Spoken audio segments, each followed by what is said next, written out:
Chinese Premier Li Keqiang is in Germany to boost ties. At the same time, Chinese companies have been on a buying spree in Europe, as CGTN's Henderson now reports. This is not Frankfurt Airport, it's Frankfurt Hahn. A small, loss-making enterprise that's not actually that near Frankfurt. Not an obvious target, perhaps, for one of China's most prolific buyers of foreign firms. The regional German government were under pressure to sell, though, and Chinese conglomerate HNA Group apparently spotted a bargain. Management are optimistic. We are right at the end of this Circular Road, and I think Hahn Airport, the selling process of Hahn Airport just came at the right time.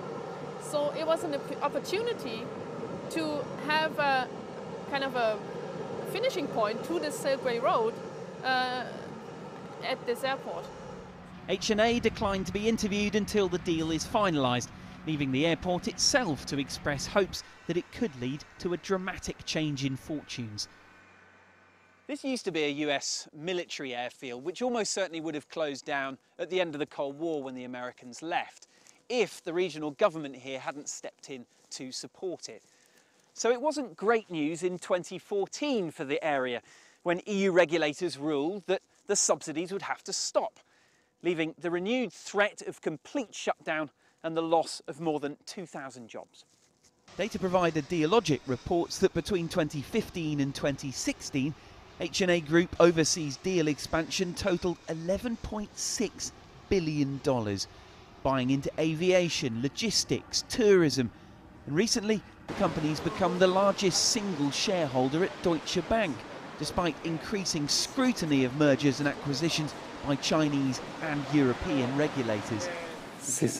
Indeed, the airport deal hasn't been universally welcomed. Critics include the man hired to review the contract for the state.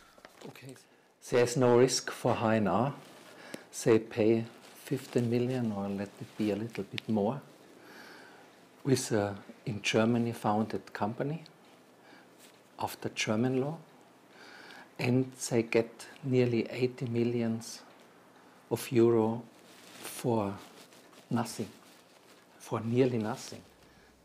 Wolfgang Hahn is writing a book profiling some of China's biggest companies, specifically to try and help fix what he sees as a major obstacle. A lot of them are unknown, even if they are in the Forbes list of 500. It's a problem if they are coming here to Europe buying a company, and then you have all these articles in the media. Chinese company XY is buying a German company, and everybody is asking, who is buying? What's the name of the company? Who is behind the company? Is it a private company? Is it a state-owned company? The hope in Hahn is that things will take off, of course. And perhaps authors like Hahn will write about it. Henderson, CGTN, not that far from Frankfurt.